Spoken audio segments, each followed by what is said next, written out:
اس شاہ زمان کے ساتھ، تاکہ میری بھی اپنی ایک زندگی ہوتی، لیکن میں نے اس دن آپ کی عزت کو، آپ کے غصے کو، آپ کے مان کو رکھا، میں نے آپ کی تابع داری کی، لیکن آپ نے میری تابع داری کا یہ صلہ دیا ہے۔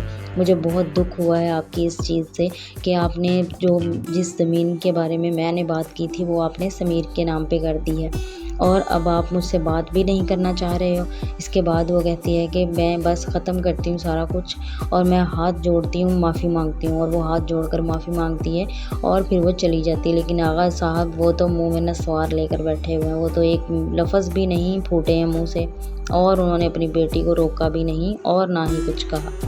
تو اس کے بعد سین کٹ ہوتا ہے اور دو لومڑ جو کہ اس کہانی میں مین کردار ہیں، وہ اس بارے میں بات کر رہے ہیں کہ اس کا والد عہد کا بات کرتا ہے کہ تمہیں کیا ضرورت تھی اس کے بات کرنے کی، اس کے ساتھ بات کرنے کی، تمہیں کیا ضرورت تھی، تمہیں کیا پڑی ہوئی تھی کہ تم بزنس سٹارٹ کرو، تو ہمارے پاس تو پیسے نہیں ہیں۔ تو وہ کہتا ہے کہ میں پیسے کہاں لگا رہا ہوں ابا، آپ سمجھ کیوں نہیں رہے ہو، آپ اپنے بیٹے کو جانتے نہیں ہو، میں بھی آپ پہ ہی گیا ہوں، میں بھی بہت زیادہ چالاک ہوں۔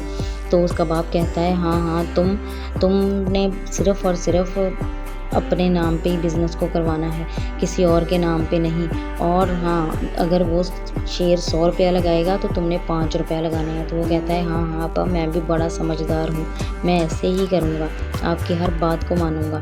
تو پھر اس کے بعد وہ کہتا ہے کہ ابا مجھے سمجھ نہیں آ رہی ہے، وہ جو رنگون والا ہے اس نے بڑا اچھا کام کیا ہے کہ اس نے اس کو کچھ نہیں بتایا۔ تو وہ اس کا باپ کہتا ہے اچھا کام کیا کیا، اس شیر کو ہمارے سر پہ لا کے مسلط کر دیا، یہ اچھا کام کیا ہے اس نے، ہمارے اوپر ایک اور تلوار منڈلانے لگ گئی ہے۔ تو وہ کہتا ہے کہ ہاں ابا، کہ آپ کو اب چاہیے ہے کہ آپ رنگون والا کے بارے میں بھی کچھ سوچیں۔ تو وہ کہتا ہے ہاں میں سوچتا ہوں۔ تو پھر وہ اس کا بیٹا کہتا ہے کہ ابھی مت سوچیے گا، کیونکہ ابھی مجھے اس کے ساتھ اپنا بزنس سیٹ کر لینے دیں، آپ کی بڑی مہربانی ہوگی۔ پھر اس کے بعد سین کٹ ہوتا ہے، سین ہوتا ہے شروع آغا جان کے گھر کا۔ ملک شجاعت، اس کی بیوی اور سمرا ڈائننگ ٹیبل پہ بیٹھے ہوئے تھے کہ آغا جان آتے ہیں اور وہ پوچھتے ہیں کہ تاج بی بی کہاں پر ہے۔ تو وہ سبھی کہتے ہیں کہ تاج بی بی وہ پتہ نہیں کہاں پہ ہے، لیکن وہ ناشتہ بھی اس نے نہیں کیا ہے۔ تو سمرا سے آغا جان پوچھتے ہیں تو سمرا کہتی ہے مجھ سے تو وہ کبھی بات ہی نہیں کرتی ہے۔ تو وہ کہتا ہے کہ تم لوگوں کو کوئی ہوش بھی ہے اس کی؟ تو اس کے بعد فجر کی ماں کہتی ہے کہ ہمیں کیا ہوش ہوگی، ہمیں تو اپنی ہوش نہیں ہے۔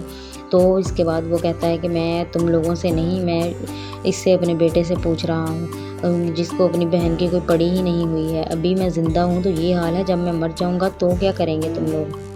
پھر اس کے بعد وہ اٹھ کر چلا جاتا ہے اور اپنی بیٹی کے پاس باہر گارڈن میں آتا ہے اور اسے کہتا ہے کہ تاج بی بی تم کیا کر رہی ہو، تم کیا سوچ رہی ہو، تمہیں سمجھ نہیں آتی ہے، اگر تم اسی طرح سے رہو گی تو تم اکیلی رہ جاؤ گی، اس طرح سے کٹی سب سے میں نے تمہیں کہا ہے میرے جیتے جی تم ایسا کر لو کہ سب کے ساتھ صلح کر لو۔ تو وہ کہتی ہے کہ میں تو یہ چاہتی ہوں کہ میں ہی مر جاؤں آپ کے جیتے جیتے، تاکہ میرا تو کوئی بھی نہیں ہے، نہ میرا کچھ ہے، پھر آپ کو بھی پتہ چل جائے گا کہ میری بیٹی نے کتنی قربانیاں دی تھیں۔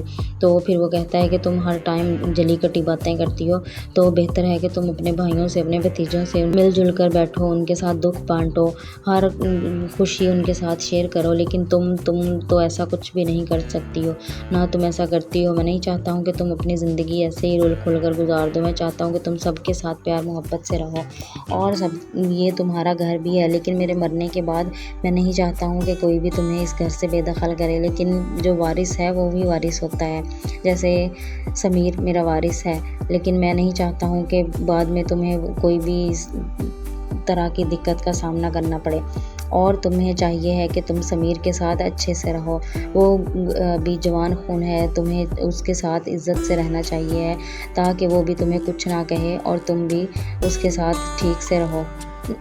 چلو اٹھو، چلو کھانا کھاؤ، لیکن وہ کہتی ہے کہ نہیں میں نے نہیں کھانا۔ تو وہ کہتا ہے کہ اٹھو، چلو اس عمر میں یہ چیزیں اچھی نہیں لگتی ہیں، تو یہ ناٹک بازیاں بند کرو اور اٹھو، اور پھر وہ اٹھ کر چلی جاتی ہے۔ اس کے بعد ہم دیکھتے ہیں کہ فجر بار بار کال کر رہی تھی اور اس کی ماں نے پھر کال اٹھا لی، اور وہ کہتی ہے کہ فجر تمہیں کتنی بار کہا ہے کہ مجھے کال مت کیا کرو۔ فجر کہتی ہے امی میں اور کسے کال کروں، آپ کو کال نہ کروں تو میں آپ کو یہ بتانا چاہ رہی ہوں کہ آپ ابو کو پلیز میرے کہنے پہ انہیں منائیں، میں ان سے بات کرنا چاہتی ہوں، میں ان سے معافی مانگنا چاہتی ہوں۔ تو اس کی ماں کہتی ہے کہ وہ پہلے ہی بہت زیادہ تکلیف میں ہیں، تمہیں فجر نہیں پتہ ہے، لیکن تم نے بہت زیادہ غلط کام کیا ہے، تمہیں ان کو یہ تسلی دینی ہی نہیں چاہیے تھی، لیکن تم نے ایسا کیا ہے۔ تو وہ کہتی ہے کہ امی میں ڈاکٹر ہو کر کیسے کسی کی جان لے سکتی ہوں، ٹھیک ہے اگر ابو کہتے ہیں تو میں اس سے دور ہو جاؤں گی، میں کبھی شادی بھی نہیں کروں گی، لیکن ایک بار ابو سے کہیں کہ مجھے معاف کر دیں۔ لیکن وہ کہتی ہے کہ میں ایسا کچھ نہیں کہوں گی،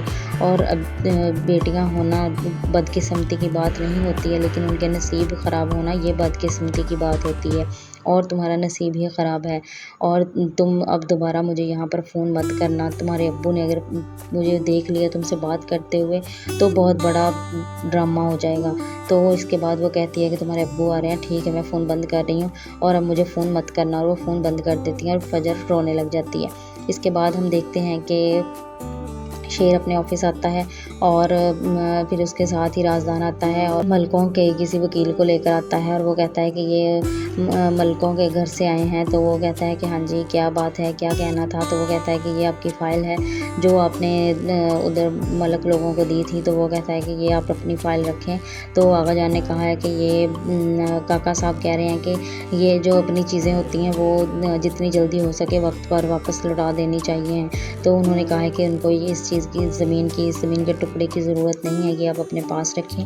اور پھر اس کے بعد وہ رازدان کو کہتا ہے کہ اسے باہر چھوڑیں، تو وہ چھوڑنے چلا جاتا ہے۔ پھر اس کے بعد ہم دیکھتے ہیں کہ تاج بی بی کو پرانی پچھلی باتیں یاد آ رہی تھیں کہ اگر میں ابھی شاہ زمان سے شادی کر لیتی تو میرے بھی بچے ہوتے، لیکن وہ دیکھیں تو اس نے تو 2 شادیاں کر لیں اور میں نے ایک بھی نہیں کی، اور باقی سب خوش ہیں اپنی اپنی زندگیوں میں، لیکن میں ہی اکیلی ہوں جو صرف اکیلی رہ گئی۔ بعد ہم دیکھتے ہیں کہ رئیس احد اپنی ملازمہ کو اپنے پاس بلاتا ہے اور اسے کہتا ہے کہ کیا تم مجھ سے شادی کرو گی؟ میں چاہتا ہوں کہ میں تمہیں اپنے گھر میں اس کے ساتھ مرجان کے ساتھ کرسی پر بٹھاؤں، اور اس سے بھی پتہ چلے کہ کس کو سر کا تاج بناتے ہیں اور کس کو پیر کی جوتی۔ اس کے بعد وہ کہتی ہے کہ ہاں میں آپ سے نکاح کرنے کے لیے تیار ہوں، ابھی آج اسی وقت اگر میں انکار کروں تو میں مر جاؤں۔ تو وہ کہتا ہے کہ ٹھیک ہے، تو اگر تم راضی ہو تو میں بھی یہ چاہتا ہوں کہ میں بھی اسے دکھاؤں کہ کس طرح سے نیچ ذات کی میں نے بیاہ کر لیا ہے اور اس کے برابر لا کر اسے بٹھا دیا ہے، اسے بھی پتہ چل جائے۔ میں اس کا غرور، اس کا تکبر توڑنا چاہتا ہوں۔ اور پھر اس کے بعد وہ اسے کہتا ہے کہ جاؤ تم تیار ہو جاؤ، تو اسے نکاح کے لیے تیار ہوں، تو وہ جلدی سے خوشی سے چلی جاتی ہے۔ پھر ہم دیکھتے ہیں کہ وہ دونوں نکاح کر لیتے ہیں اور ان کا ایک پراپر طریقے سے نکاح ہو جاتا ہے۔ جو سین سٹارٹ ہوتا ہے اس میں شیر کے پاس کچھ لوگ آئے ہیں اور وہ بتاتے ہیں کہ آپ کی فیکٹری میں بہت زیادہ گھپلہ ہوا ہے، اور اس گھپلے میں بہت سے لوگ شامل تھے۔ تو وہ کہتا ہے کہ پھر اس کے بعد شیر اپنے رازدان سے کہتا ہے کہ رازدان مجھے بتاؤ کہ کون اس طرح کی منافقت کر سکتا ہے؟ تو وہ کہتا ہے کہ ایک ہی تو کام ہے سر جو چھوٹے سائیں جو لوگ بہت ایمانداری سے کرتے ہیں، اور وہ ہے بے ایمانی۔ اس کے بعد وہ کہتا ہے کہ میں ایک فیکٹری کھولنا چاہتا ہوں جو رئیس احد کے نام سے ہوگی۔ تو اس کے بعد رازدان کہتا ہے کیا؟ تو وہ کہتا ہے کہ جی۔ تو وہ پھر کچھ نہیں بولتا، تو وہ چلا جاتا ہے رازدان۔ پھر اس کے بعد ہم دیکھتے ہیں کہ شیر اکیلا بیٹھا ہوا سوچ رہا ہوتا ہے کہ یہاں پر یہ ڈرامہ ختم ہو جاتا ہے۔ تو یہ تھا آج کی کمپلیٹ ایپیسوڈ کا ریویو۔ اگر آپ کو پسند آیا ہے تو میرے چینل کو سبسکرائب کریں اور بیل آئیکن کو لازمی پریس کریں۔ پھر ملیں گے ایک نئے کمپلیٹ ریویو کے ساتھ، تب تک کے لیے اللہ حافظ۔